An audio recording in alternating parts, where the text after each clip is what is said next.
তোমার ওই মুরগিয়ালায় কইছে কি এখন বলে ওই মাতৃত্বকালীন সময় চলতেছে মুরগি। মাতৃত্বকালীন সময় বুঝছো? এটা আবার কি? ধরো হ্যাঁ, ডিম পারে যে মুরগি ওটা সে বেচে না, এটা তার নীতি এবং তার আদর্শ। সে ডিমালা মুরগি বাসায় রেখে দেয়, ডিম পাড়া শেষ তারপরে তাদেরকে বিক্রি করবে, এটা তার সে আমার বলছে। তোর কি আমারে পাগল মনে হয়? কেন হ্যাঁ কেন? তোরে কইছে আমি পোল্ট্রি মুরগি আনতে, পোল্ট্রি মুরগি আমি ডিম পাড়া শুরু করছে কবে থেকে? বানায় বানায় মিছা কথা কইতাছস না? হাই ভাবি, এই পোল্ট্রি মুরগি ডিম দেয় না, আমি জানি। তুই যাস নাই? হ্যাঁ তুই যা যা।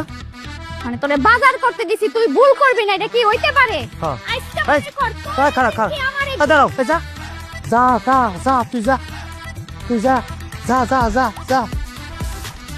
বাইরের মানুষের সামনে জিনিসটা খারাপ দেখা যায় না, এখন করো, কি করবো করো। তোর কি দে পিড়া মোহন আমি? কি দেখি হাত দিয়ে মারি না, হাতে ব্যথা পাই ভাই। এটা না হান্ডিলো দেখে লো। তোরে কি এই পাতিলটা পিড়া আমি সোজা করতে পারুম? বাজার শিখাইতে পারুম? ধরতে পারো, মারুন না তোরে সোজা কি নন পিড়া মু? আইতে গা ভাবি, স্বামী হাত দিতে নাই। আমার কথা। তুই নাই তাড়াতাড়ি আয়। তোরে কবে শিখবি বাজার করা? আরে বাইরে আস্তে রে ভাই, আস্তে আস্তে আস্তে, একটু আস্তে দে।